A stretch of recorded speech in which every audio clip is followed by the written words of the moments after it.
There's still fragile supply chain issues, and although the Port of LA may have reduced the number of vessels and dwell times of getting goods off the pier, that has shifted to New York. Now we have about, in New York, 10-day lag times, so you're seeing a shift from one port to the other.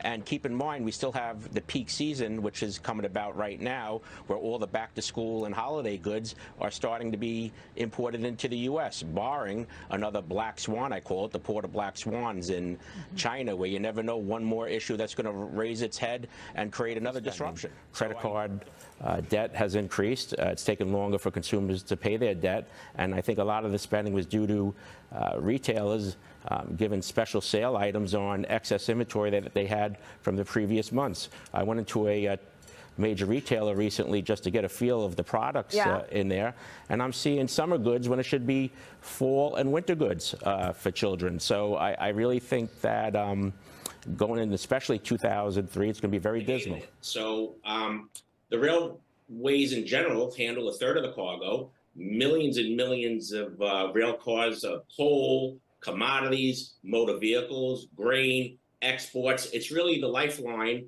of the transportation system domestically. So I think it's a very big problem. The union workers basically aren't just going for additional wages. They want to have a better quality of life, according to them. They want to have paid sick leave and things of that nature. So I think it's a real tumultuous time.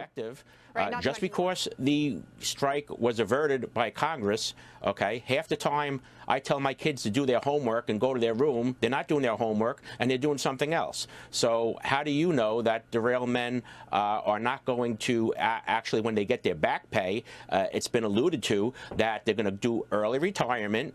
They're going to look for new jobs because the rails have a hard enough time getting people to work in the first place, offering $20,000 incentives. So where are we going to be in 3 months, 4 months, with the rails having even a bigger issue to deal with?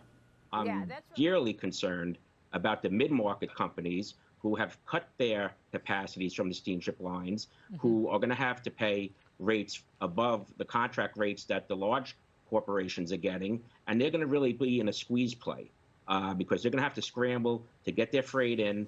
They're going to try to appease their retailers, but I could see a big concern there, especially with a ripple effect that a lot of people are not realizing, is that the lending community is quite frankly very concerned, especially for mid-market companies who are paying these exorbitant rates, who may have delays and have cancellations and markdowns by retailers, that they don't want to basically keep lending on freights that are not generating any profit to these corporations.